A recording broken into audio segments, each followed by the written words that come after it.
Bruchim Aboim.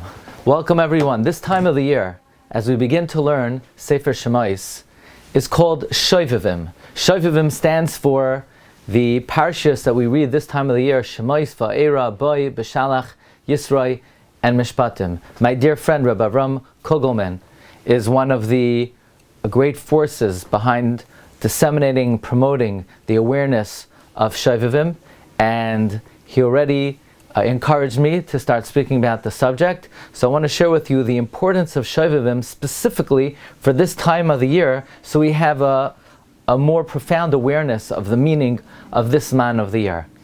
Because in a regular year, we refer to it as SHOVAVIM. In a leap year, this year is a leap year, it's an Iber year, we call it SHOVAVIM Tat, because it actually continues to the Parshas of Teruma and Tetzaveh. Let's try to get an understanding. What is the explanation, what is the rationale behind SHOVAVIM? On a simple level, the Levush teaches us, and this is brought by Rabbi Chaim Falag'i in the Sefer Moed L'Chol Chai, Siman Chavches Ois Tes. He quotes the Levush in Siman Tafresh Pehei, that during this time of the year, and especially in a leap year, where there is a lot of time from Cheshvan until Iyar, it is considered more prone for Nashim who are Me'ubaros, women who are pregnant, their Vlados are more in peril to have a safe Yitzia and to be born healthy, and as a special segula to protect the children, the babies that they should be born b'shalom.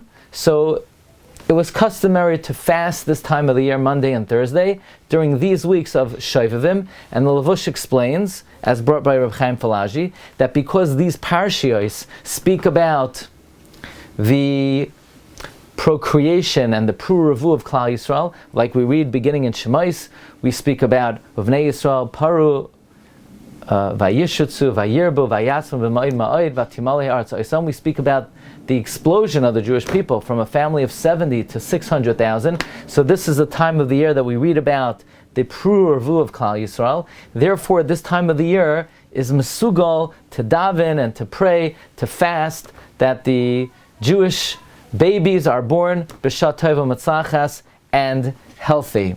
And that's why they're specifically connected, and it's of specific relevance during an Iber, as the Levush explains, that because of the extra duration, the Levush says, between Cheshvan and Iyar, it was considered more prone for sakana, and therefore it is more important to be mispalel and to do tshuva.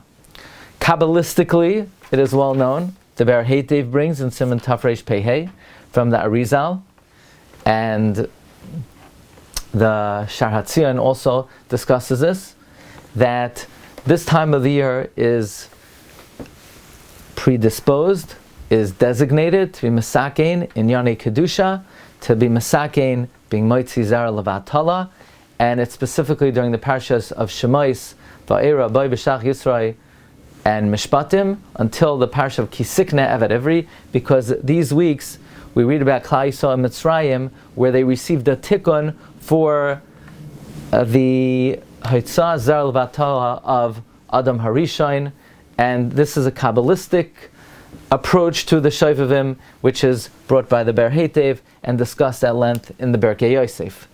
But Rabbi Chaim Falag'i brings on a very clear level, so a level that perhaps we can understand, why SHOVAVIM is particularly relevant in an Iber. Says Rabbi Chaim Falag'i, Siman Chavches, Sivkatan Yudbeis, that we know in an Iber we add in the Musaf of Rosh Chodesh, Ulechaparas Pasha, that Hashem gave us Rosh Chodesh for atonement. Why do we specifically request atonement in an Iber? If somebody did an Avera, they always need atonement, whether it's a leap year or it's not a leap year. And Rabbi Chaim Falag'i says something very interesting. While we always have to be careful not to sin, you have to be especially careful that if you do sin, you don't want two people watching you, because then there'll be two Eidim who could testify against you. Now the truth is, there are always two entities that could bear witness when we do something wrong, and that is the sun and the moon.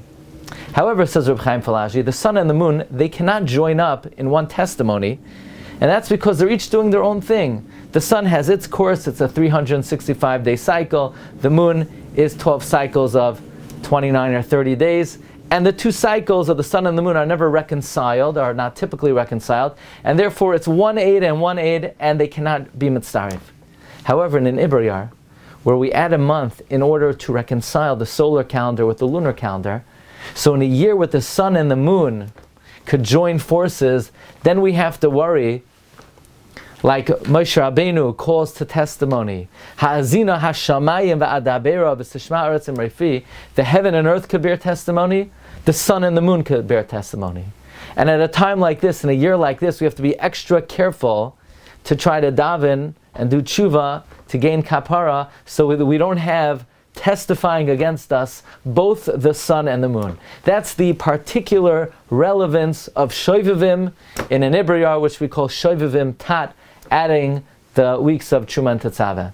So it's a time of the year that we're mechazik ourselves in Inyane Kedusha, Shmiras Einayim, Shmiras Habris, and Taras HaMishpacha, and whatever we could do to take advantage of Skulas Hazman, it will bring an aliyah to all of our families, and Be'ezus Hashem, B'suros Tovos to Klal Yisrael.